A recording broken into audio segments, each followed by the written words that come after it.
makan mangga, mangganya masem, mengkel, setengah mateng. Pagi-pagi pele yang asin-asin, pagi-pagi makan sambal goreng terasi, ikan asin sama nasinya nah,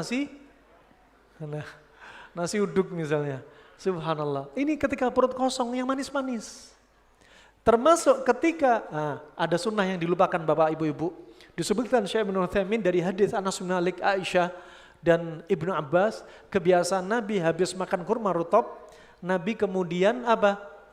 Disebutkan di situ qabla ayyusalliyah. Sebelum sholat makan kurma.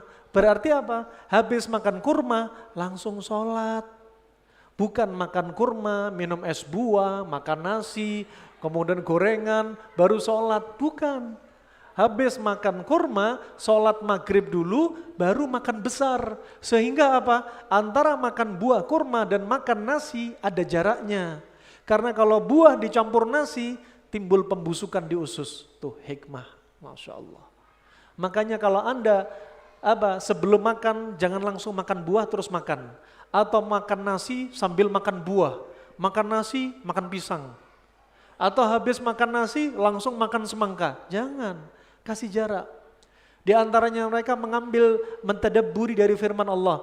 Wa fakihatim mimma yatakhayyarun wa lahmi tayrim mimma yashtahun.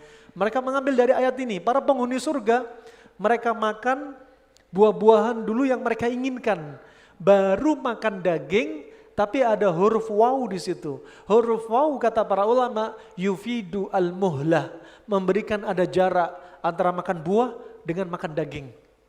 Tapi bukan bagian dari sunnah. Dalam hal ini bukan sunnah, tapi mereka menyebutkan hikmah. Nah, ini coba. Kemudian ketika bayi baru lahir sama, usahakan yang manis-manis. Sunnahnya pakai kurma. Kata Imam Ahmad, kalau nggak ada kurma bisa pakai madu. Kalau nggak ada madu bisa pakai tebu. Di zaman Nabi ada tebu. Ya, ada tebu di zaman Nabi. Ya, disebutkan dalam lafaz juga ada disebut istilahnya qasbus sukar, pohon tebu. Nah, yang diharapkan apa? Ketika masuk perut yang manis-manis. Sekarang saya tanya pada ibu-ibu, rasanya air susu apa Bu? Kan asin. Nah, saya nggak tanya pada bapak-bapak. Ya, kalau tanya bapak-bapak nanti saling mencurigai kan. Nah, air susu ibu itu asin. Katanya ibu-ibu loh ya. Ya. Kata ibu-ibu air susu itu asin. Makanya ketika sebelum disusui ditahnik pakai kurma.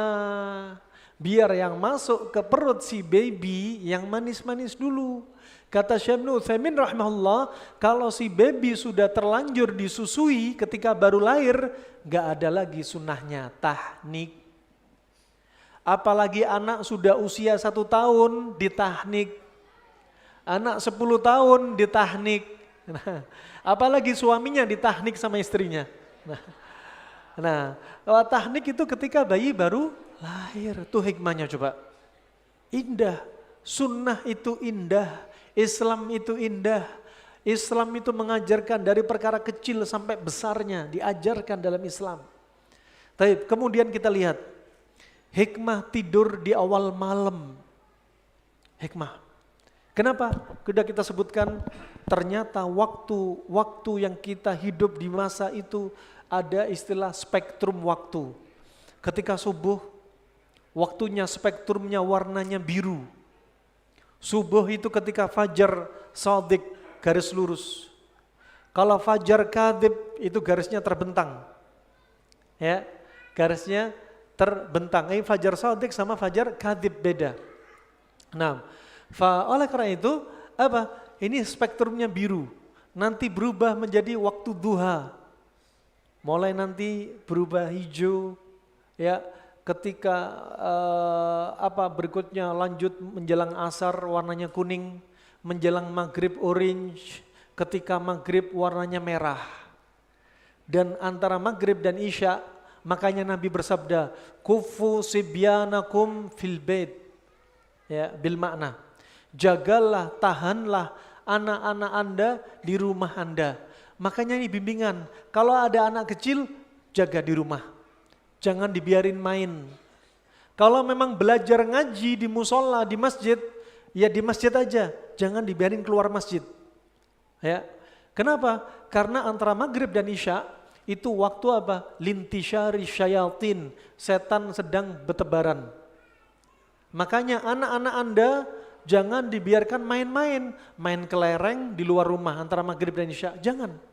Saat itu setan sedang gentayangan mencari korban. Nah, kemudian waktu isya spektrumnya warnanya apa? Warnanya indigo hitam. Oleh karena itu tubuh kita mulai mengeluarkan apa? Tadi serotonin, zat enzim hormon di dalam tubuh sehingga apa? Saat itu tubuh kita disiapkan untuk mengantuk. Ya, ketika ngantuk habis sholat isya ini jangan dipaksa begadang. Ya, habis isya main futsal, habis isya begadang, ngafe, cari kafe-kafe. Habis isya, ya, di antaranya ada yang masya Allah maksakan diri ngopi sama ngerokok. Nah, wah habis isya paling ajib itu istirahatkan tubuh Anda. Resep agar Anda panjang umur. Umur di sisi Allah, tapi ada sebab-sebab yang harus Anda datangi. Istirahat dijaga, pola makan dijaga, olahraga dijaga, pola pikir juga dijaga. Nah, subhanallah, makanya sehat itu mudah. Sebagaimana kita sebutkan dalam pertemuan setahun yang lalu, di bulan yang sama, di akhir bulan Desember, ketika kita di rumah sini kita adakan kajian waktu itu, kita sampaikan apa sih definisinya sehat? Apa Pak? Definisi sehat itu apa Pak? Hah? Ibu-ibu ada yang tahu definisi sehat? Apa? Kuat katanya. Kuat apa? Definisi sehat itu Pak, Bu, simple banget. Enak makan, enak tidur, enak perasaan, itu sehat. Kalau Anda bilang sehat sebelum makan minum obat sakit mah, berarti nggak sehat. Kalau Anda sehat setelah makan minum pengencer darah sama kolesterol, berarti nggak sehat.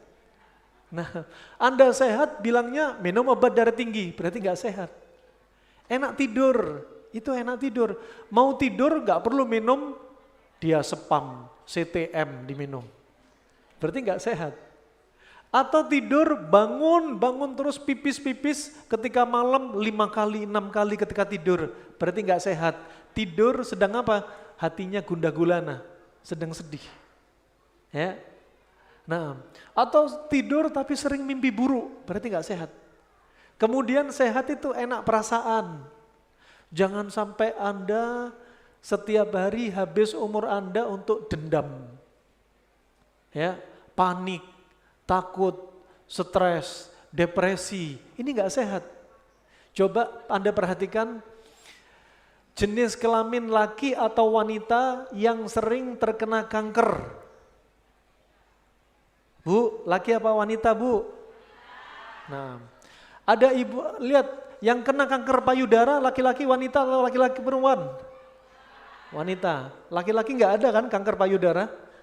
Nah, yang kena kanker rahim wanita kan? Nah, laki-laki nggak ada. Tapi memang mayoritas kaum wanita lah yang terkena apa? Kelenjar gondok bengkak. Lihat, laki-laki jarang. Kenapa? Karena wanita suka gondok. Gampang marah sama suami. Suami baru datang dari sawah, Mas, pel rumahnya. Itu pakaian numpuk di belakang tuh, sana itu, anak cebokin itu. Pulang dari sawah, dikasih PR lagi. Nah, maksudnya apa? Lihat, kenapa ibu-ibu sering kena gondok, kanker, tumor. Kenapa jarang pada kaum laki-laki? Terkait dengan psikis perasaan. Lihat, orang yang punya kanker, Anda tanyai, Bu, ibu punya dendam enggak? Dendam sama seseorang enggak? Iya, saya dendam sama suami saya. Benar kami dapatin ada ibu-ibu punya kelenjar gondok bengkak. Kami tanya-tanyai pola makan sehat. Ya, penyakit-penyakit keturunan enggak ada. Kita tanyai, ibu punya perasaan enggak enak enggak? Dendam enggak? Iya Ustadz, sama siapa? suami. Kenapa? Suami main ini mau nikah terus. Sebenarnya kelenjar gondoknya bengkak. Kenapa? Nyimpen dendam. Dendam jangan dipelihara. Dendam jangan disimpan. Sedih jangan disimpan. Panik jangan disimpan. Takut jangan berlebihan. Semua kita punya sedih, pasti. Tapi sebaik-baik manusia yang move on dari sedih. Move on dari dendam. Dan sedihnya Anda itu menghapus dosa Anda. Nabi sudah bersabda, "Ma min hammin wala ghammin wala adha wala nasabin wala wasabin wala huznin illa kafarallahu anhu al-khataya." Tidaklah rasa sedih, gundah gulana, rasa capek, lelah Anda, sakitnya Anda, semua itu menghapus dosa. Cuma kalau sedih jangan berlebihan. Nabi Yakub sedih berlebihan karena jauh dari Nabi Yusuf. Gak tahu di mana Nabi Yusuf. Hampir 40 tahun dipisah. 6 tahun karena sedih yang berkepanjangan. Nabi Yakub matanya buta. Makanya Allah berfirman dalam surat Yusuf ayat 84. وَبْيَضَّتْ عَيْنَهُ مِنَ الْحُزْنِ فَهُوَ كَذِيمٌ. Kedua mata Nabi Yakub membuta, memutih. Karena apa? Sedih. Nabi Yakub kena katarak diabetik. Orang diabetes kencing manis ada dua. Diabetes kering, diabetes basah. Kencing manis kering, kencing manis basah. Kencing manis basah rata-rata apa? Karena makanan. Banyak karbo, banyak gula. Kencing manis kering apa? Seperti kisahnya Nabi Yakub. Matanya buta karena apa? Sedih. Sedih bikin kencing manis. Sedih juga bisa bikin kanker. Sedih juga bisa bikin gagal ginjal. Ya, berapa kasus kami dapati? Ya, kaum lelaki datang kepada kami, beberapa orang. Dia harus cuci darah. Pola makan oke, ternyata apa? Ada masalah rumah tangga, suami istri. Gara-gara stresnya dia dengan rumah tangga, darah kental, pekat, ginjal kena. Gara-gara stresnya dia, api di ginjal drop, turun, fungsi filterisasi ginjal udah lemah, harus cuci darah. Cuci darah bukan karena rusaknya pola makan, ternyata juga bisa karena psikis. Tuh enak. Makanya sehat, enak makan, enak tidur, enak perasaan. Hidup sekali dinikmati. Nikmati hidup dengan ketaatan kepada Allah. Jangan hidup sekali sering tengkar suami istri. Hidup sekali nyimpen dendam. Hidup sekali penuh dengan hasad, iri dan dengki. Jangan. Ya. Nabi sudah mengajarkan, Allahumma inni a'udzubika min jari su' wa min zawjin tushayyibuni qabla al-mashib wa min waladin yakunu alayya riban wa min malin yakunu alayya adhaba wa min khalilin makirin a'inahu ya tar'ani. Ya. Ya Allah, lindungilah aku ya Allah dari tetangga yang buruk akhlaknya lagi jahat. Ya Allah, lindungilah aku ya Allah dari pasangan hidupku yang membuatku beruban sebelum masa tuaku. Tuh. Kalau ada ibu-ibu umur 30 tahun, 40 tahun ubannya banyak, berarti suami ibu-ibu bikin stres. Ya. Kalau ada bapak-bapak keluar uban padahal masih usia 30-40, berarti ibu-ibu yang bikin stres bapak-bapak. Kalau suami istri stres belum usia 40, rambutnya pada putih semua, ini dua-duanya sama-sama bikin masalah. Koreksi rumah tangga Anda, ya, perbaiki komunikasi. Jangan nyimpen dendam. Ya. Jangan nyimpen perasaan sedih berlebihan, jangan. Hempaskan semua itu ya. Ini rahmatullah jami'an. Tidur di awal malam ya. Ini termasuk bimbingan Nabi. Ya. Ada hikmahnya. Kemudian posisi tidur, sunnahnya tidur posisinya gimana? Menghadap kanan. Miring kanan. Kita tidur miring kanan. Masya Allah. Itu sunnahnya. Ya, sunnahnya. Kenapa kok Nabi mengajarkan tidur miring kanan? Ada juga hikmahnya. Pertama, ketika orang tidur miring kanan, jantung kita di sebelah kiri. Kita tidur miring kanan. Sehingga apa? Jantung kita nggak tertekan oleh paru-paru. Sehingga apa? Ketika kita tidur miring kanan, gampang sekali untuk bangun malam. Ringan. Kalau tidur miring ke kiri, jantung ditekan sama paru-paru, dibangunin nggak bangun-bangun. Kenapa? Jantung berat. Tuh. Kemudian faedah berikutnya, kenapa tidur miring kanan? Tulang punggung jadi lurus. Coba Anda tidur ketika terlentang, apa yang terjadi? Tulang punggung, ini permisi ya, di pantat atau bokong. Dia paling bawah, karena paling berat. Kemudian tulang punggung naik. Kemudian punggung atas gini lagi, kemudian ke leher gini. Coba bimbingan Nabi sangat sempurna. Tapi ketika tidur miring kanan, dibikin tulang punggung itu lurus, paling sempurna. Dan nafasnya juga lebih nyaman. Kemudian kenapa tidur miring kanan? Ternyata lambung kita seperti huruf J.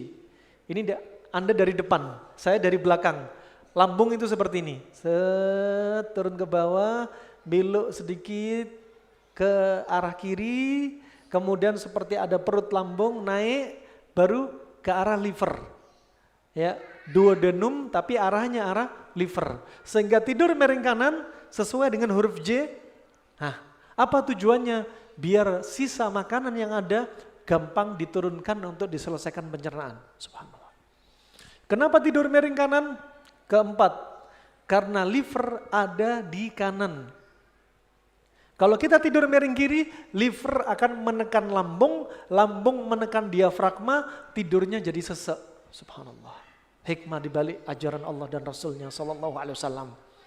Dan tidur paling dibenci adalah tidur yang bagaimana Bapak Ibu-Ibu? Hah? Kok tahu? Lihat dulu kalau suami istri tengkurap, melek, gak tidur, ibadah. Nah, ya. Kalau tidur nggak boleh terlentang. Nabi sebagaimana dalam hadis yang sahih Nabi bersabda, ketika ada sahabat Nabi tidur terlentang, Nabi menggerakkan pakai kakinya, menggerakkan kaki dia. Kum. Bangun, bangun. Bangun wahai sahabatku. Ya, hadhihi dij'atu ahli jahannam. Bangunlah karena ini posisi tidurnya penghuni jahannam. Itu. Makanya kita nggak boleh mencontoh penghuni jahanam. 5 hal yang nggak boleh kita tiru. Kita meniru penghuni jahanam, nggak boleh. Kita meniru orang-orang yang kebiasaan orang kafir, nggak boleh. Ya, orang kafir, orang Yahudi ada topi tinggi, topinya mereka bulat. Kaum muslimin jangan ikut-ikutan. Man tasyabbaha biqaumin fahuwa minhum. Barang siapa menyerupai satu kaum, maka dia termasuk kaum tersebut. Ketiga, nggak boleh laki-laki menyerupai wanita, wanita menyerupai laki-laki, nggak boleh. Ya, nggak boleh. Makanya bencong juga masuk sini, tulang rawan juga masuk sini. Ya, kemudian nggak boleh laki-laki menyerupai hewan.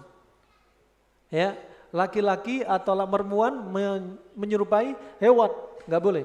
Kemudian yang berikutnya, yaitu apa? Yang berikutnya, menyerupai apa kira-kira? Tadi menyerupai ahli jahanam nggak boleh. Menyerupai hewan nggak boleh. Menyerupai kebiasaan orang-orang non-muslim nggak boleh. Menyerupai apa lagi tadi? Laki-laki menyerupai wanita, wanita menyerupai laki-laki. Yang terakhir apa? Menyerupai apa kira-kira? Hah? Menyerupai setan. Gak boleh menyerupai setan. Setan kalau makan pakai tangan, kalau minum pakai tangan. Kita kalau makan jangan sampai ngikuti setan. Anda kalau ngerokok juga jangan tangan. Oh gak ada yang jawab. Karena ngerokok jangan gitu. Nah, wah ini rahmatullah jami'an. Di antara hikmahnya. Kemudian posisi tidur. Ya, seperti demikian. Kemudian juga ketika Anda bangun dari tidur, ada sunnah yang Nabi ajarkan. Bangun dari tidur, jangan lupa sunnah yang sering dilupakan, cuci tangan dulu 3 kali. Ya, karena Anda gak tahu di mana tangan Anda bermalam. Permisi, bisa di kemaluannya, bisa di duburnya, atau kemaluan atau dubur pasangannya. Kata Imam Syafi'i, bisa jadi sedang tidur pegang kecoa, pegang tikus, pegang najis. Makanya ketika tidur kita tuh akalnya hilang. Ya, makanya setelah bangun dari tidur yang panjang ini, cuci tangan 3 kali.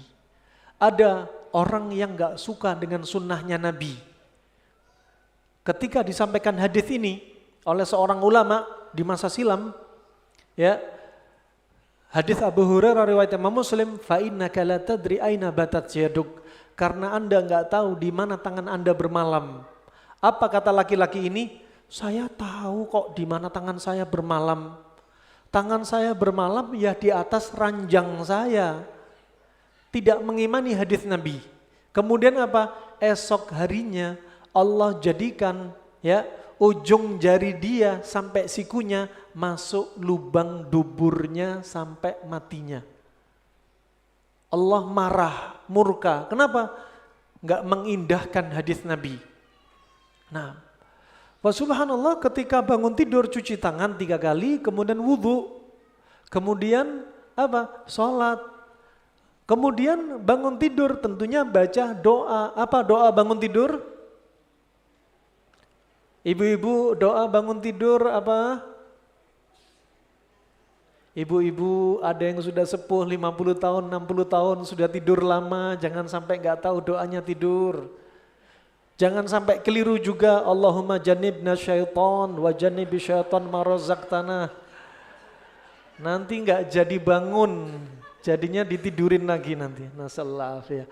Nah, jadi ketika tidur sebenarnya setan melemparkan tali ikatan di leher-leher kita.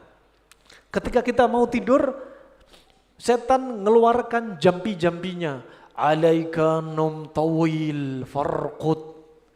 Bagi kamu tidur yang panjang, tidurlah kamu, dilempar. Ikatan kedua, alaika num tawil farqud, dilempar lagi sampai 3 kali, diikat nih di leher.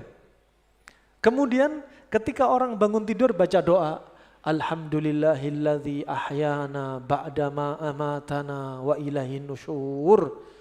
Ya, dengan segala puji dari Allah yang menghidupkan kami setelah mati kami dan kami dibangkitkan lagi kepadanya. Nah, wa subhanallah, satu ikatan tadi lepas. Kemudian dia beranjak cuci tangan dan wudhu, ikatan kedua lepas. Kemudian dia sholat, ikatan ketiga lepas. Apa kata Nabi SAW? Fa asbaha rajulan nasyitan tayyiban nafs. Maka esok harinya dia akan menjadi orang yang hatinya baik, jiwanya baik, dan orang yang semangat tuh. Kenapa? Karena tali ikatan leher dilepas. Setan ini punya makar, kalau malam hari dia mengencingi telinga kita dijadikan toilet, telinga kita dijadikan kamar mandi sama setan. Biar gak dengar suara adzan. Hidung kita dijadikan tempat tidur sama setan. Subhanallah. Makanya doa ini, kalau sunnah-sunnah ini gak diamalkan, apa kata Nabi SAW? Fa'asbaha. Maka paginya dia akan menjadi apa? Khabithan nafs kaslana. Paginya dia akan menjadi orang yang hatinya buruk. Dan dia jadi pemalas. Coba indahnya Islam. Demi Allah, Islam itu indah. Di balik perintahnya ada kebaikan, di balik larangannya ada bahaya. Nah, kemudian alhamdulillah jami'an,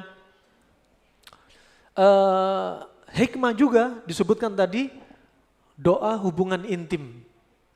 Coba saya mau tanya, ada bapak-bapak yang usianya 50 tahun ke atas yang hafal doa hubungan intim, angkat tangan. 50 tahun ke atas. Nah, kalau belum hafal, habis ini pulang praktekkan. Dihafalin doanya. Kalau enggak hafal, lihat di Google, baru hubungan intim. Nah, doa hubungan intim, kalau saya bilang, ayo doa bareng-bareng di sini biar hafal, susah. Yang kami safar enggak ada pasangannya, istri nun jauh di sana. Nah, jadi doanya, Apa doanya? Apa doanya? Hah? Wah ini PR Bapak-bapak, PR banget nih. Ya, PR banget. Allahumma jannibna syaitan wa jannibi syaitan ma razaqtana. Ya. Ini penting. Nah, kata para ulama, barang siapa hubungan intim dengan istrinya, dia nggak baca doa ini, setan akan ikut bersama Anda mendatangi istri Anda, merasakan lezatnya hubungan intim. Tuh, hati-hati. Kemudian ada pertanyaan, Pak Ustadz, suami saya mendatangi saya Pak Ustadz. Terus saya ingatkan sama saya, Pak Ustadz, hei suamiku, kamu sudah baca doa belum? Ini lagi enak-enaknya di atas. Oh iya lupa istriku, bismillahi awwalahu wa akhirahu. Memangnya lagi makan. Nah, subhanallah, ini doanya dihafalin. Ya, kenapa? Karena setan akan ikut bersama Anda. Dalam hadits Nabi SAW disebutkan, barang siapa baca doa hubungan intim seperti ini, apa kata Nabi? Lam yadurrahu asyaiton, kata Nabi. Para ulama mentawilkan arti hadis ini, kalau hubungan intim mau bikin anak dengan proses hubungan intim, kemudian hamil, ya sperma sama ovum ketemu, jadi sigot, jadi embrio, jadi janin, sampai lahir, maka apa? Setan gak akan mengganggu dia. Ada yang mentawilkan apa? Setan tidak akan menyesatkan anak dia nanti. Subhanallah. Indahnya Islam. Ya. Termasuk makanya bagi para jomblo kalau mau nyari pasangan wanita salehah. Kenapa? Ini tarbiyah pertama untuk calon anak kita, cari istri yang salehah, bukan ketika sudah punya anak, bukan. Karena istri salehah apa? Dia tahu hak kewajiban. Ya, dia paham. Nah, apalagi suami sibuk nggak sempat ngajarin istri sudah punya bekal, itu masya Allah. Kemudian juga rahmatullah, juga demikian, ya. Sampai Nabi SAW mendatangi istrinya, Nabi pernah 9 istrinya satu malam digilir. Kadang sekali mandi, kadang 9 kali mandi. Nah, dan tujuan mandi dan termasuk sebelum mendatangi istrinya, misalkan tanpa mandi janabah, dia cukup misalkan membersihkan kemaluannya. Kenapa? Kata Ibnu Qayyim, karena demikian itu untuk menambah semangat lagi, untuk bisa mengulang lagi. Itu hikmahnya. Coba diajarin semua, nggak usah malu-malu. Kenapa? Diajarkan. Nah, ini Nabi semalam bisa 9 kali. Bapak ada yang semalam berkali-kali, walaupun cuma 1? Nah, paling cuma malam pertama. Malam-malam kalau sudah tahunan-tahunan, usia udah 40 tahun ke atas, harus pakai pil biru sebagainya. Nah, warahmatullahi jami'an sallallahu afiyah, ya, nggak perlu pakai pil biru, bahaya nanti. Pakai yang panas-panas saja, cabai Jawa, jahe, habatus sauda, ya, purwoceng, ya, pakai telur kampung, masya Allah, banyak resepnya. Cengkeh, merica, wah banyak banget. Nah, ini rahmatullah jami'an. Kemudian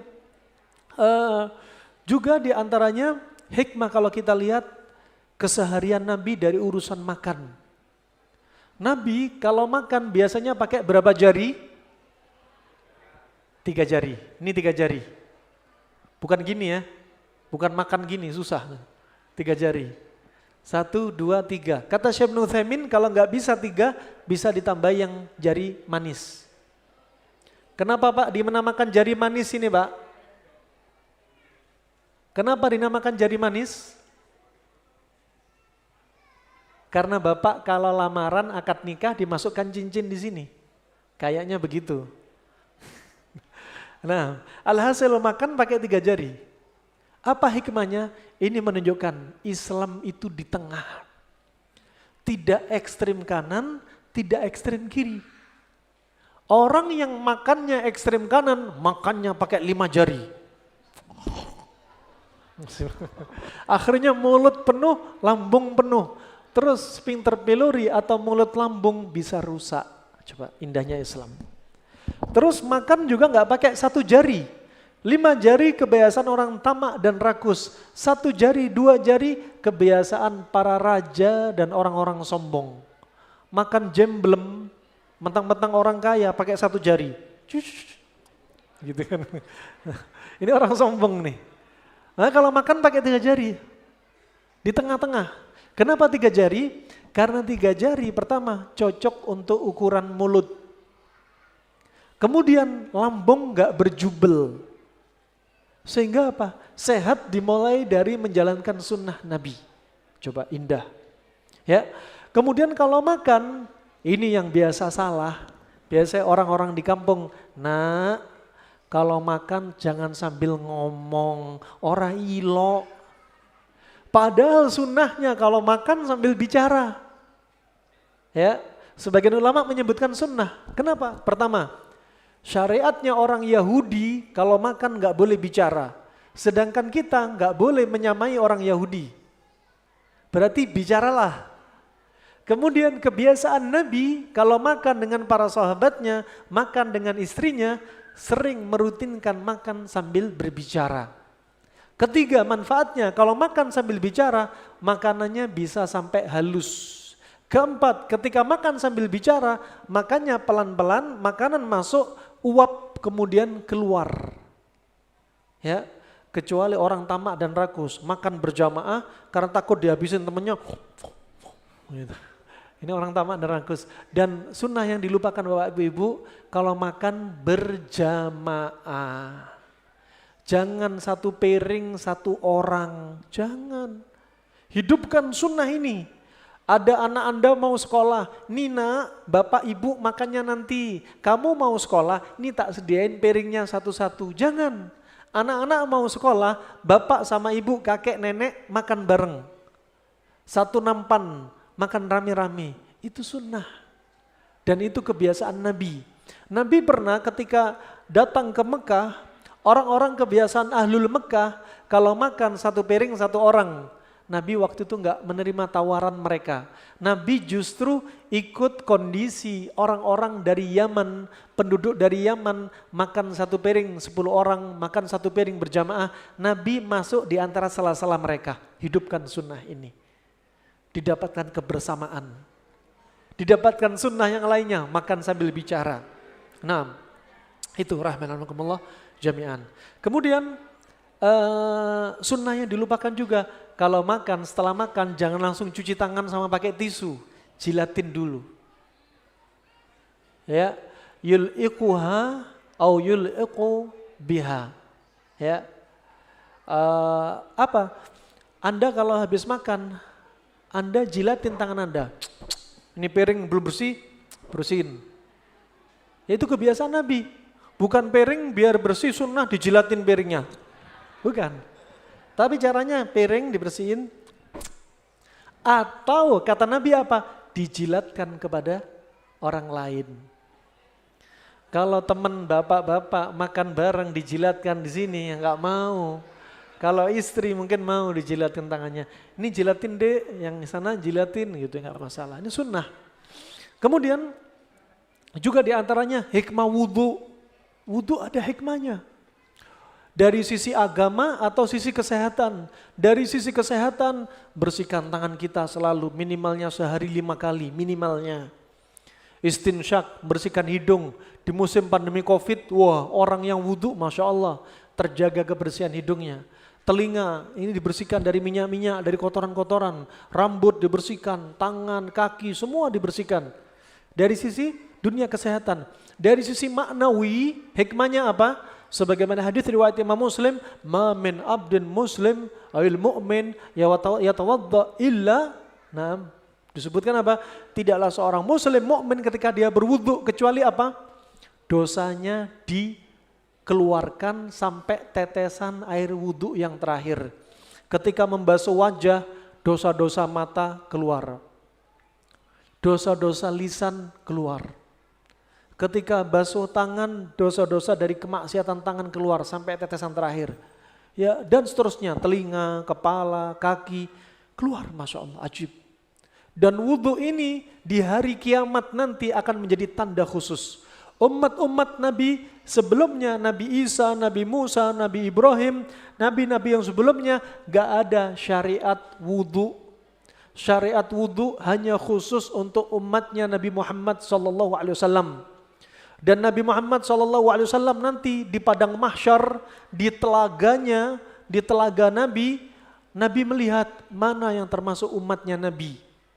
Ciri-ciri Nabi bisa membedakan mana umatnya Nabi, mana umat Nabi lain dari bekasnya wudhu.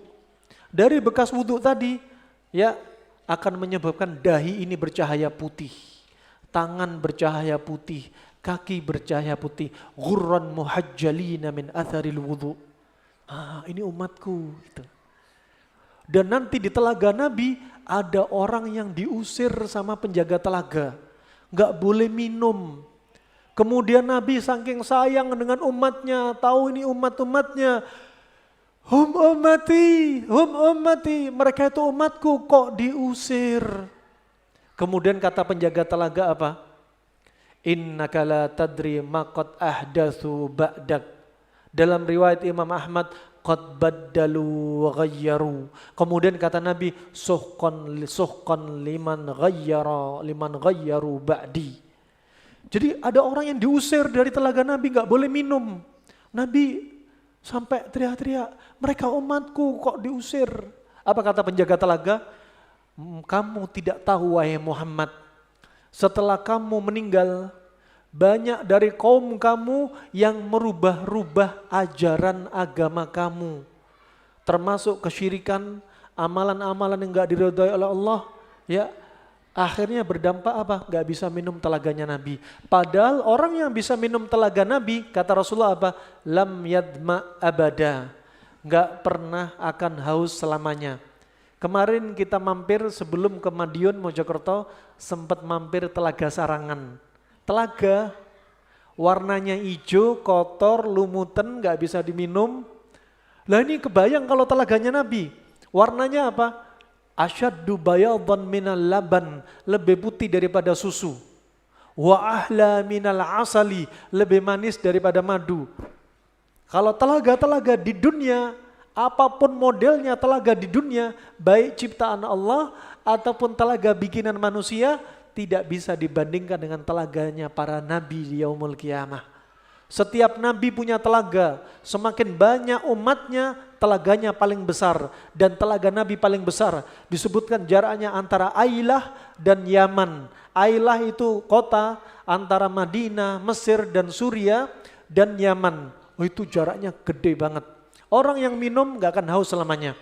Dan gelas-gelasnya ka'ada di nujum fis sama, seperti bintang-bintang di langit gelasnya. Subhanallah. Dan air telaga Nabi sumbernya dari mana? Sumbernya ada pancoran, 2 pancoran dari surga. Dan siapa yang pertama kali minum telaganya Nabi? Disebutkan Nabi, hum ahlul Yaman.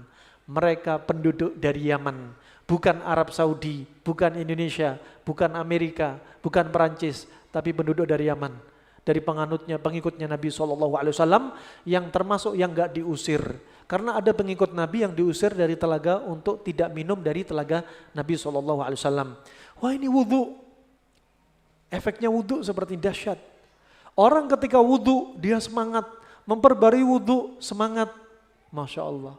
Nah, ini rahmatullah. Sebelum tidur sunnahnya juga berwudhu.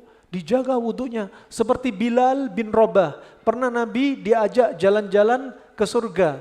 Mendengar suara hentakan sandalnya, terompahnya seseorang.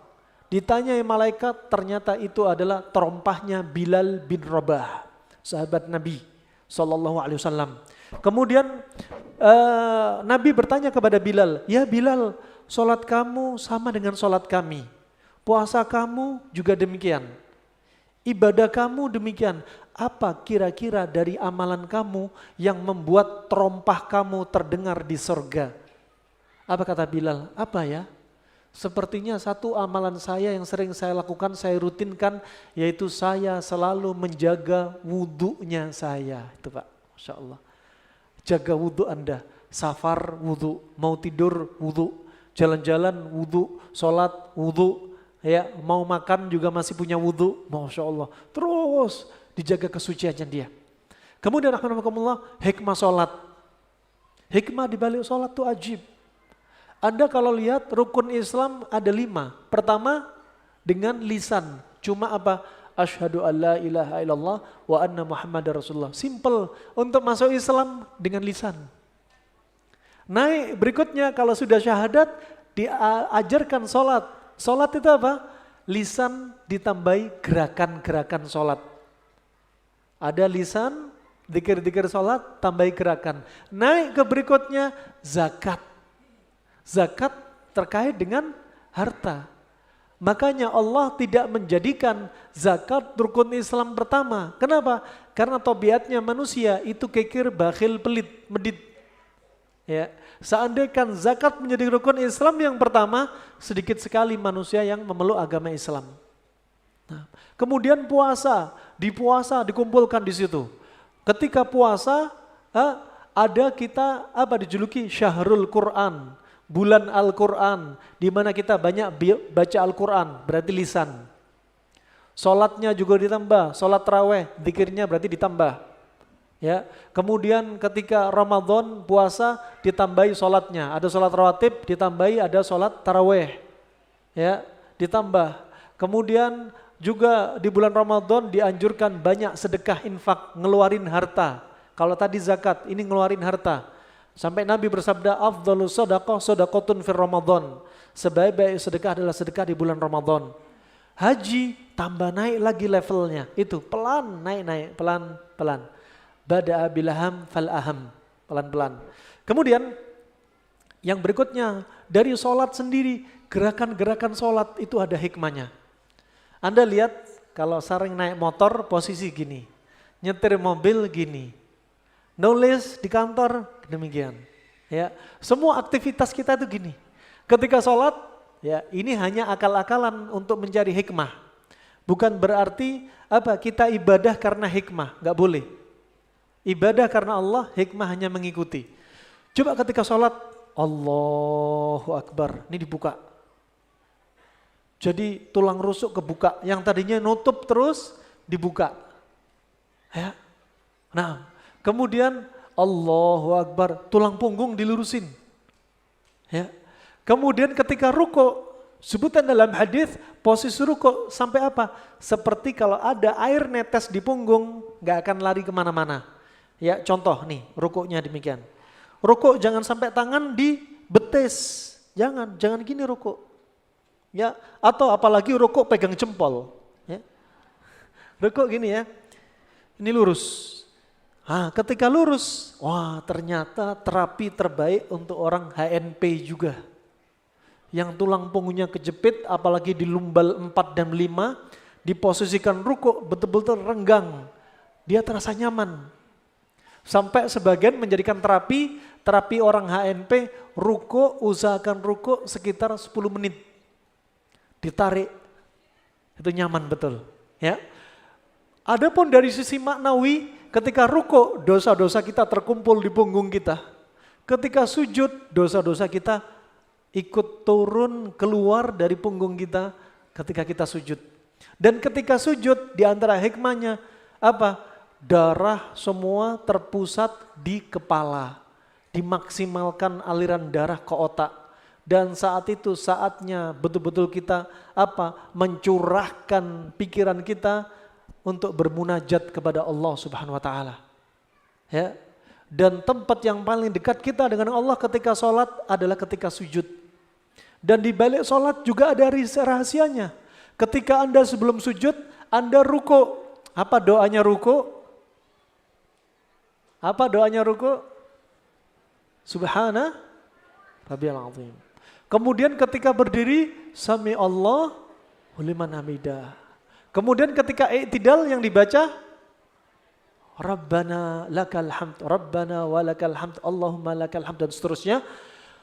Dan 3 kondisi ini itu sebenarnya memuji Allah. Sebelum kita memuji Allah, sebelum kita berdoa ketika sujud, puji Allah di 3 momen ini. Subhanallah hikmahnya. Ketika i'tidal, ya, ketika berdiri tadi lama, dilancarin peredaran darah kita dari atas ke bawah. Ketika sujud, dilancarin darah kita ke kepala. Ketika kita i'tidal, ketika kita juga tawarruk, dilancarin peredaran darah kita dari bawah pusar sampai kaki. Subhanallah. Islam betul-betul indah. Waktunya sholat sendiri juga punya keutamaan. Gerakannya punya keutamaan. Di balik hikmahnya. Kemudian hikmah minum sambil duduk. Kalau minum jangan biasakan sambil berdiri. Sambil duduk. Ya. Kalau minum sambil duduk. Kenapa? Karena ketika duduk usus kita nggak terlalu tegang. Ini duduk nggak terlalu tegang. Tapi kalau berdiri usus, pencernaan semua ikut tegang, lurus. Sehingga ketika minuman dan makanan masuk turunnya dalam kecepatan drastis. Ini nggak diizinkan, kata kedokteran klasik. Makanya hikmahnya, sunnahnya sambil duduk apa? Itu tadi biar turunnya makanan minuman nggak terlalu cepat. Bismillah.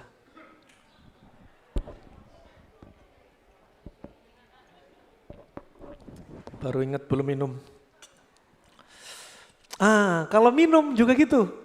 Minumnya 1 gelas ini jangan sekali teguk. Misal gini ya. Kolok langsung habis. Sekali nafas, nggak boleh. Makanya kalau minum pelan-pelan lepas, pelan lepas. Kenapa? Nabi sudah bersabda, masal ma mason wala ta'ubul ma abban fa innal kibat au kubat ya liman abba abban. Subhanallah. Hadis indah, hadisnya sahih. Kalau minum air jangan sekali nafas, sekali teguk. Karena penyakit liver akan muncul bagi mereka yang minum air sekali teguk. Hadis Nabi. Kok bisa minum air setengah teguk kena liver, penyakit liver? Kata Ibnu Qayyim, liver dia jadi lemah. Sehingga pencernaan ikut lemah. Coba ajib, indahnya Islam. Ya, kalau minum jangan sambil berdiri, jangan sekali teguk, dan jangan minum ketika minuman panas, mau kopi, mau teh, ini keluar uapnya. Jangan. Wala tanaffas fil ina, jangan ditiup. Jangan ditiup, kenapa? Ini tempatnya bakteri. Habis ditiup, bakterinya disimpan di sini terus diminum lagi. Ya, jangan. Islam itu indah, bersih. Ya, coba dilarang. Juga makanan panas, minuman panas, taruh depannya kipas angin. Kan niup nggak boleh, kipas angin boleh. Nggak boleh juga. Nah, kenapa? Itu tempatnya bakteri juga, nyangkol di makanan nanti. Coba indahnya Islam. Ya, indah banget Islam. Kalau ada lalat masuk, nih, ada lalat masuk, plung. Sunnahnya apa? Kata ibu-ibu di bawah, diguak, gitu kan. Mantap banget. Sebelum diguak, dicelupkan dulu bu, gitu. Sunnahnya gini bu, ada lalat masuk. Kalau airnya air panas, berarti apa? Bakteri bakal cepat nyebar. Ya, ini misalkan wedang kopi, wedang jahe, wedang kopi, wedang jahe, wedang teh. Ada lalat masuk, lalatnya lalat buah lagi. Gede, warna-warni, sayapnya Masya Allah, jatuh, plung gitu ya. Sunnahnya apa? Dicelupkan ibu-ibu ya, dicelupkan ya Bapak ya. Ya, kata Nabi apa? Idza waqa'ad dzubab fi ina'i ahadikum falyakmishu, thumma liyanza'hu, fa inna fi idajana wa fi ukhra shifa. Kalau ada lalat masuk di bejana Anda, cepat celupkan. Kemudian cepat buang. Bukan hanya dicelupkan, tapi ada kata yang tersembunyi. Falyakmishu. Huruf fa di sini menunjukkan apa? Cepat-cepat. Cepat celupkan, cepat buang. Karena satu sayap bawa penyakit disebutkan ribuan bakteri. Dan satu sayap bawa obat, ternyata diteliti ahli laborat dari Mesir, satu sayap ini mengandung satu bakteri untuk memberantas ribuan bakteri. Subhanallah, ciptaan Allah. Ya. Ini termasuk penawarnya di lalat tadi, satu sayap lainnya. Terus ada ibu-ibu yang tanya, Pak, itu sunnah kan sudah saya amalkan, ini saya minum kopi nih, sudah saya celupin, saya cepat buang, tapi saya nggak tega mau minum. Kan bekas lalat Pak, boleh nggak saya buang? Tunggu dulu Bu, Kalau kopinya kopi murahan silakan dibuang. Kalau kopinya 1 cangkir 100.000 mubadir Bu. Kasih pada teman Anda. Nah, ini contoh rahimahumullah jami'an. Juga Allah jadikan penyakit dan obat itu enggak jauh. Jadi kalau Anda sakit enggak perlu beli tiket ke luar negeri untuk berobat. Kalau Anda sakit enggak perlu impor obat dari luar negeri. Obat Anda ada di negeri Anda sendiri. Selain lalat, ada penyakit, ada obat pada sayapnya. Contoh, pada daging sapi. Ini Bapak Ibu-Ibu insya Allah pasti belum dengar, kecuali beberapa orang yang sudah dengar nih. Nabi sudah bersabda dalam hadis yang sahih, "Alaikum bi albanil baqar." Hendaknya Anda sering minum susu sapi. Fa inna sumnaha dawa, dan lemak daging sapi, gajih sapi itu adalah obat. Wah, udah bingung semua. Daging sapi obat. Ajaran apa lagi ini? Ya. Kemudian apa? Wasumnuha da, dan daging sapi itu adalah penyakit. Wah, kaget. Daging sapi dibilang penyakit. Hadis Nabi Bapak Ibu-ibu. Hadis Nabi. Jadi daging sapi itu penyakit, obatnya itu lemaknya. Kalau Anda makan bakso, bilang Bapak tukang bakso, "Pak, saya beli lemaknya, tak tambah duitnya kalau perlu." Tuh. Kalau makan bakso, jangan dibuang lemaknya, ambil lemaknya. Kalau Anda makan steak, minta lemaknya. Kalau Anda makan sop iga, sop sapi, minta lemaknya. Karena obatnya di lemaknya. Tadi sudah ada ibu-ibu yang bilang, kolesterol kok. Kalau punya kolesterol, ada solusi yang lainnya, disebutkan Ibnul Qayyim. Kalau kolesterol pakai apa? Bawang putih, jahe, atau merica. Ya. Apa rahasianya di sini? Daging sapi itu sifatnya dingin kering. Lemak daging sapi sifatnya panas lembab. Dingin kering dikasih panas lembab jadinya netral. Ya, jadinya netral. Makanya penawarnya di sini. Kalau Anda punya kolesterol, pengen makan daging sapi, cari penggantinya lemak daging sapi dengan apa tadi? Jahe, merica, bawang putih sebagai penyeimbangnya. Dingin kering ternyata menimbulkan penyakit dari sisi apa? Kata Ibnu Qayyim, kalau Anda sering konsumsi dingin kering akan menyebabkan darah kotor. Kalau darah kotor terus-menerus akan menyebabkan kekentalan darah. Kalau darah kental akan menyebabkan stagnasi, tersumbatnya peredaran darah. Kalau tersumbat peredaran darah terjadi di tubuh kita akan muncul penyakit tumor dan kanker, kaki gajah, dan disebutkan di situ seroton dan benjolan-benjolan di tubuh. Berarti kalau ada yang kena kanker dan tumor, jangan konsumsi daging sapi. Daging sapi halal, bukan haram, bukan makruh. Tapi cara cari lawannya untuk dimakan. Subhanallah. Islam disebutkan semua, coba ajib. Ini rahmatullah jami'an. Kemudian hikmah juga diantaranya baca Al-Quran. Itu penting baca Al-Quran. Anda rutinkan diri Anda baca Al-Quran. Jangan baca Al-Quran seminggu sekali 1 juz. Sebulan sekali khataman. Lebih baik Anda baca sedikit-sedikit tapi rutin daripada banyak tapi jarang. Contoh, ada kasus disebutkan oleh teman kami, saudara kami, ahli pengobatan holistik. Temannya seorang profesor meneliti. Dari studi kasus, ya, sekian angka penderita kanker, angka pasnya lupa waktu itu saya sebutkan, 90-an atau 100-an lebih penderita kanker, diterapi dengan hanya membaca Al-Quran setiap 2 jam 10 menit. 2 jam cuma 10 menit. Katakan setiap 2 jam baca Al-Quran 2 lembar, 3 lembar. Subhanallah, 90% dari kasus yang kena kanker sembuh dengan izin Allah dengan membaca Al-Quran. Allah berfirman, "Ala bidzikrillahi tatmainnul qulub." Bukankah dengan zikir kepada Allah hati kita akan tenang?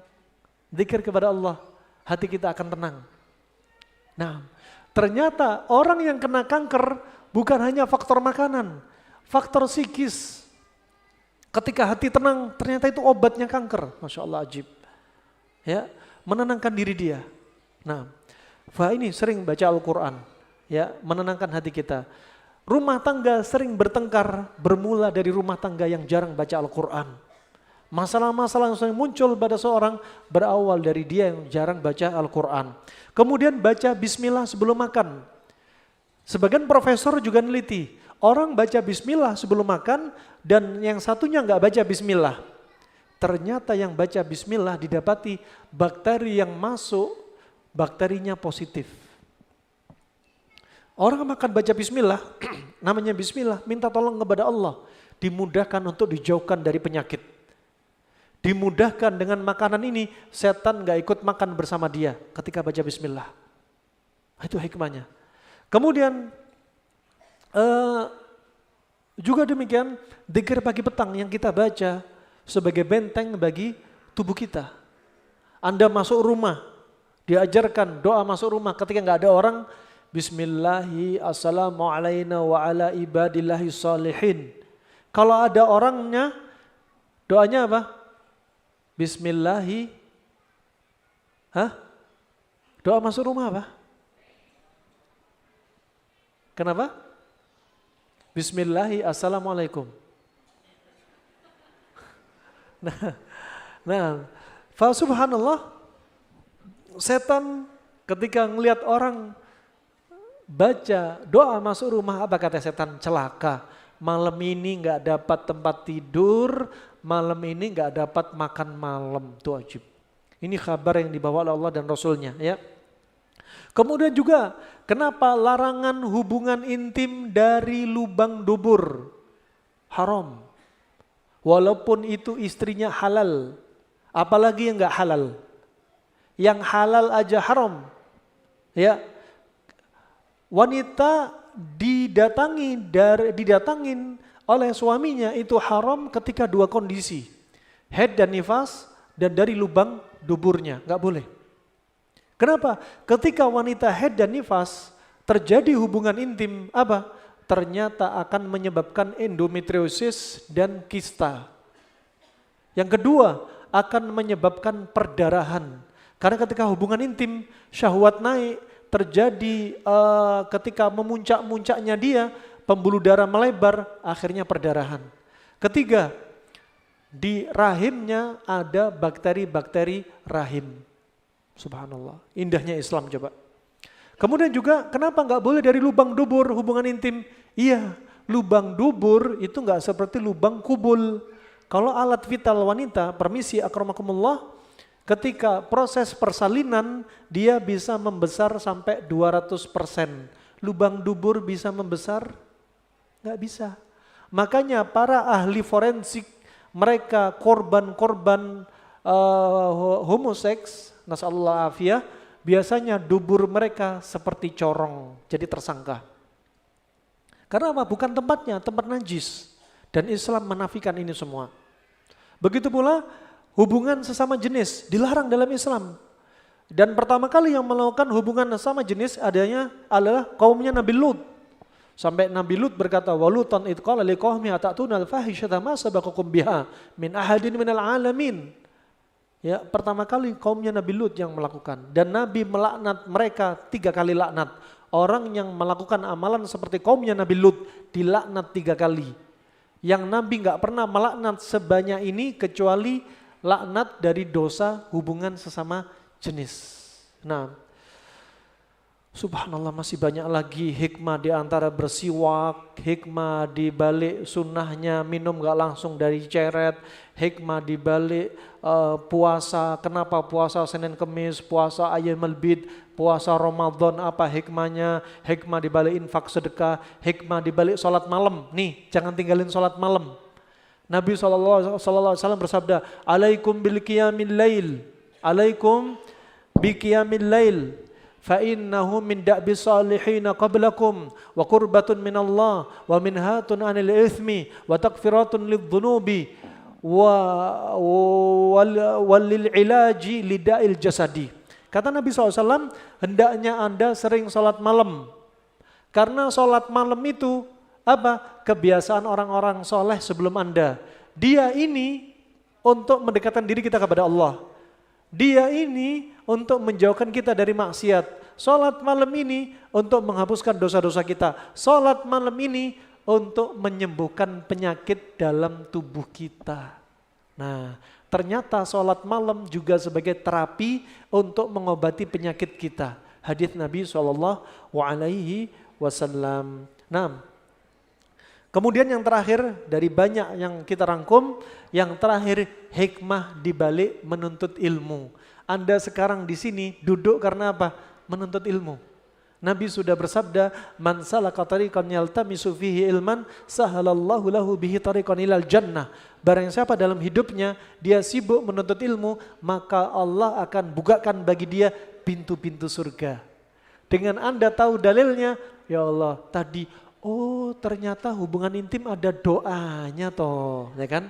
Ilmu, ya. Oh mau makan baca bismillah toh. Nah, oh banyak O-nya. Kenapa? Ini karena ilmu baru bagi kita. Insya Allah itu saja yang bisa saya sampaikan. Mungkin ada sedikit pertanyaan, silahkan. Barakallahu fikum. Bismillah.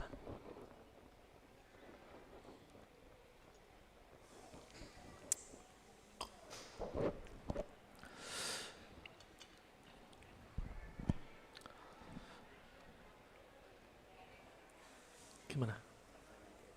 Pertanyaan. Dapat. Pertanyaan sangat umum. Kenapa? Yang tiga ini pertanyaan sangat umum. Ya. Jadi pertanyaannya yang tiga nanti dari album terkait materi. Ini hadiah-hadiahnya gitu. Oke, siap. Ada kuis berhadiah. Hadiahnya di dunia amplop, di surga nanti ada pahala tersendiri. Kalau amplop sebentar habis, tapi kalau ilmu akan menyisa di sisi Allah jika ilmu yang Anda dapat diamalkan. Ya. Pertanyaan pertama, doa, angkat tangan dulu. Angkat tangan dulu Bapak-bapak. Gampang banget, gampang banget. Angkat tangan dulu. Sebentar, pertanyaannya gini. Ada enggak Bapak-bapak yang usianya 65 tahun? Angkat tangan dulu. Oh banyak kayaknya. Bapak aja karena di depan deh. Pak, pertanyaannya. Saya enggak tanya doa hubungan intim, bukan. Doa mau tidur apa Pak? Doanya tidur? Sesuai sunnah nih. Apa doa sebelum tidur?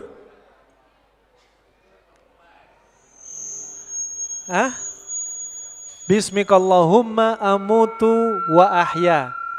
Ya, fadol. Fadol Pak. Langsung, enggak. Untuk bekal ganti bensin nanti. Saya bisa ngintip ibu-ibu. Doa buka puasa. Ada ibu namanya Ibu Aminah. Oh ibu di situ deh, enggak apa deh. Doa buka puasa. Ada ibu-ibu namanya Siti Khadijah. Oh dia angkat tangannya deh. Ibu-ibu angkat tangan doa buka puasa. Ya, apa Bu doanya Bu? Yang datang dari sunnah, yang benar bukan itu. Ya. Doanya apa? Ibu-ibu, saya awali ya. Dhahabat dhama'u. Angkat tangan. Dhahabat dhama'u. Nah. Ya, dhahabat dhama'u terus.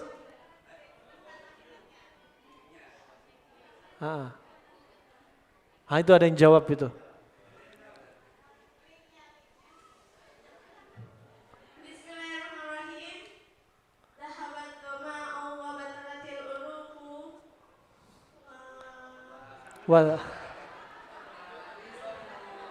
Wali Songo katanya. Wathabata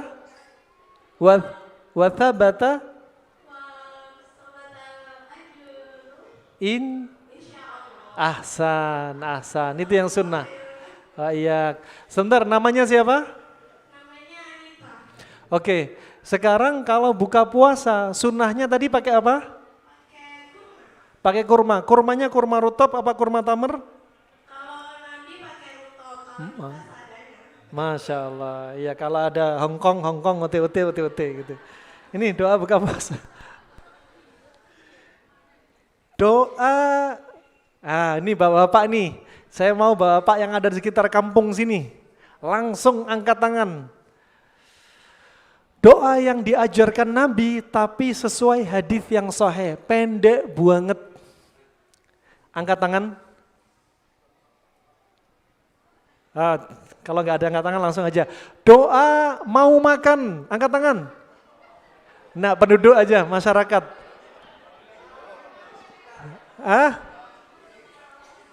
Masyarakat. Mangga. Doanya apa? Yang betul cuma bismillah. Oke, nggak apa-apa. Oh, ganti. Ganti soal, nggak terima dia. Kurang pas katanya. Tapi sekarang doa ketika enggak gini aja deh, doa hubungan intim. Ayo. Itu bapak yang di belakang tuh, paling belakang. Paling belakang tuh. Doa hubungan intim. Jangan sampai keliru. Bismillah Allahumma inni a'udzubika minal khubthi wal khaba'ith. Sebelum kita menjamak, mungkin ada tambahan. Assalamualaikum warahmatullahi wabarakatuh. Dan istri, waalaikumsalam. Teruskan, Allahumma shalli ala Muhammad 3 kali. Langsung Bismillahirrahmanirrahim. Nah, yang sahih cukup simpel ya. Pertama, ini mungkin banyak belum dilakukan. Bapak bisa melakukan. Nabi pernah mengajarkan ketika Anda baru menikahi wanita. Idza tazawwaja rajulun imra'atan au ishtara khadiman. Jika ada Anda menikahi wanita atau katakan zaman sekarang mengambil ART. Ya, asisten rumah tangga, maka pegang kepalanya, bacakan doa. Allahumma inni as'aluka khairaha wa khaira ma jabaltaha alaih wa na'udzubika min syarriha wa min syarri ma jabaltaha alaih. Dari sunnah yang ringan inilah ketika Anda awal nikah biar jauh dari masalah rumah tangga. Ya Allah, aku minta kepadamu ya Allah kebaikan dari wanita yang kunikahi ini. Dan aku mohon dijauhkan dari tabiat keburukan dia. Ya, dan aku berlindung kepadamu ya Allah dari kejelekan wanita ini dan tabiat yang ada padanya. Anda lakukan, pegang kepala wanita, kalau ART biar istri Anda yang pegang kepala ART. Kemudian kata Nabi, wa idashtara ba'iran. Kalau Anda membeli kendaraan, kalau zaman Rasulullah onta, ba'iran itu onta, pegang punuknya onta, sama doanya seperti ini. Kalau Anda punya mobil, punya motor, pegang tuh mobil motor di tempat Anda duduk, joknya mobil, jok motor, doa seperti ini. Biar kendaraan Anda enggak mendatangkan keburukan. Itu sunnah yang dilupakan. Kalau Anda belum melakukannya, masih bisa diamalkan, istri Anda yang ada sekarang pegang. Kalau mau praktek dari awal, ya nambah lagi berarti. Susah, ya kan? Nah, jadi doanya Pak, ketika hubungan intim pendek aja, Allahumma jannibna syaitan wa jannibi syaitan ma razaqtana. Ya, kita amalkan sesuai sunnah, tidak perlu ditambahi, tidak perlu dikurangi, tapi enggak apa, layak ada. Bismillah. Ayo, bismillah. Tapi sisa 3. Ibu-ibu belum. Saya, ibu-ibu pertanyaannya, tolong angkat tangan dulu ibu-ibu. Kenapa? Oh, pertanyaan dulu. Pertanyaannya langsung siap-siap, paling cepat angkat tangan layak menjadi bintang. Pertanyaannya, apa definisi sehat?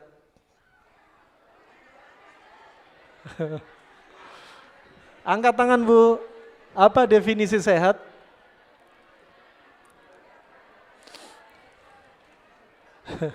Ya.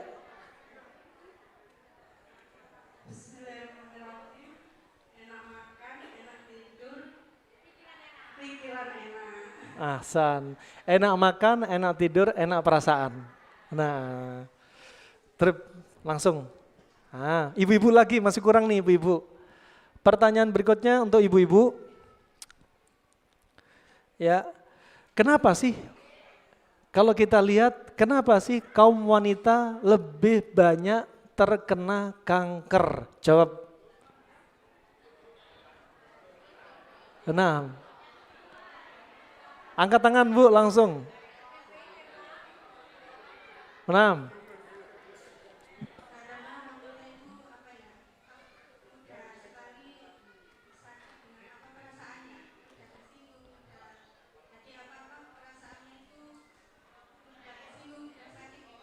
Iya, iya betul dah. Ringkas padat nggak apa. Yang jelas karena psikis, ya. Psikis ini faktor terbesarnya mereka sering kena kanker. Kalau faktor dari luar makanan, ya.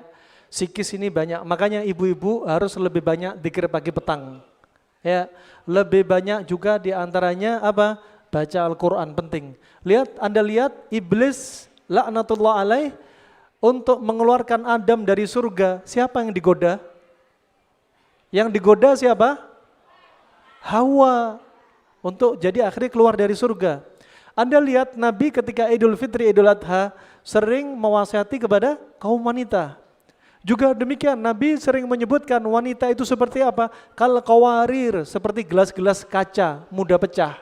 Makanya gampang ngambek, gampang stres, gampang depresi, gampang dendam. Kemudian juga Nabi SAW menyebutkan wanita ini apa? Nakas akal waddin, agama dan akalnya kurang. Ya, itu tabiatnya wanita. Tapi ada sebagian wanita yang lebih mulia daripada, maksudnya lebih keutamanya daripada laki-laki, yang Allah jadikan pada mereka keutamanya lebih. Ini tadi yang dapat, yang terakhir untuk bapak-bapak. Nah, yang terakhir untuk bapak-bapak.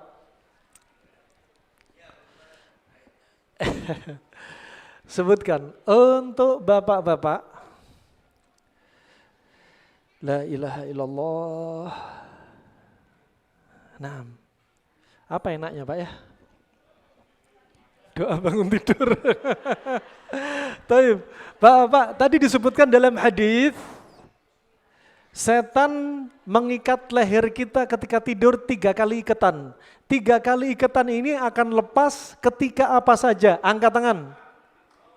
Anak yang, ayo Pak, mari Pak. Pertama dimulai urut dulu, masa tidur langsung wudhu, gitu kan. Pertama bangun tidur, baca doa dulu. Doanya apa?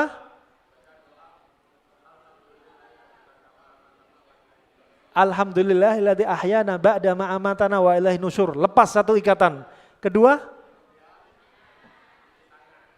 cuci tangan dan wudhu. Naam. Ketiga, salat. Masya Allah. Mangga Pak. Sebelum ini dikasih, tadi kalau ini dilakukan ada 2 yang didapat tadi. Apa Pak? Yang pertama, dia bangun dalam keadaan hatinya baik. Yang berikutnya, dia menjadi orang yang semangat. Kalau ibu-ibu jawab terus, soalnya nyatet. Ibu-ibu itu mesti nyatet ya. Makanya Bapak kalau ngomong apa dicatat terus. Kalau omongan menyelisih omongan pertama, loh dulu kan sudah ngomong tanggal ini sekian ini dicatat gitu kan. Nah, barakallahu fiik. Siap tuan rumah? Cukup? Cukup insyaallah. Om Adi mana Om Adi? Om Adi mana? Ada Om Adi? Hah? Oke. Taib deh. Insya Allah cukup saja, itu saja yang bisa saya sampaikan. Sekali Pak, sekali lagi kalau ada salah ucap dari saya harap dimaklumi. Karena keterbatasan yang ada pada diri saya, jaga ada benarnya dari Allah semata. Ya, jika ada salah unggah-ungguh dari saya, yang lebih muda dari Anda senior, harap dimaklumi. Saya juga perlu belajar akhlak dari Anda. Ya, al-barakah ma'akabirikum. Yang lebih sepuh, itu ada padanya keberkahan. Dan kami yang lebih muda, ya harus banyak mengambil pelajaran dari yang sepuh-sepuh ya. Semoga Allah jaga kesehatan kita, semoga Allah jaga iman kita, semoga Allah berikan petunjuk sebaik-baik petunjuk kepada pemimpin kita, semoga Allah hentikan orang-orang yang punya makar di negeri ini, semoga Allah jadikan kita orang-orang yang aman di negeri kita sendiri, semoga Allah hentikan gempa bumi Cianjur dan sekitarnya, semoga Allah ringankan beban mereka, semoga Allah terima jiwa-jiwa ya, mereka-mereka yang meninggal tertimpa bangunan dan longsor menjadi korban yang syahid di sisi Allah Subhanahu wa taala. Dan semoga Allah wafatkan kita dalam keadaan husnul khatimah. Amin ya rabbal alamin. Wa billahi taufiq wal hidayah. Subhanakallahumma wa bihamdika asyhadu an la ilaha illa anta astaghfiruka wa atubu ilaik. Wassalamu alaikum warahmatullahi wabarakatuh. Di nomor rekening 720-888-5884. Konfirmasi donasi di 0858 1666 1792. Mari beramal jariah untuk bersama mengembangkan dakwah. Jazakumullahu khairan. Donasi dakwah Muslim Next Generation di nomor rekening 720-888-5884. Konfirmasi donasi di 0858 1666 1792. Mari beramal jariah untuk bersama mengembangkan dakwah. Jazakumullahu khairan. Donasi dakwah Muslim Next Generation di nomor rekening 720-888-5884. Konfirmasi donasi di 0858 1666 1792. Mari beramal jariah untuk bersama mengembangkan dakwah. Jazakumullahu khairan. Donasi dakwah Muslim Next Generation di nomor rekening 720-888-5884. Konfirmasi donasi di 0858 1666 1792. Mari beramal jariah untuk bersama mengembangkan dakwah. Jazakumullahu khairan. Donasi dakwah Muslim Next Generation di nomor rekening 720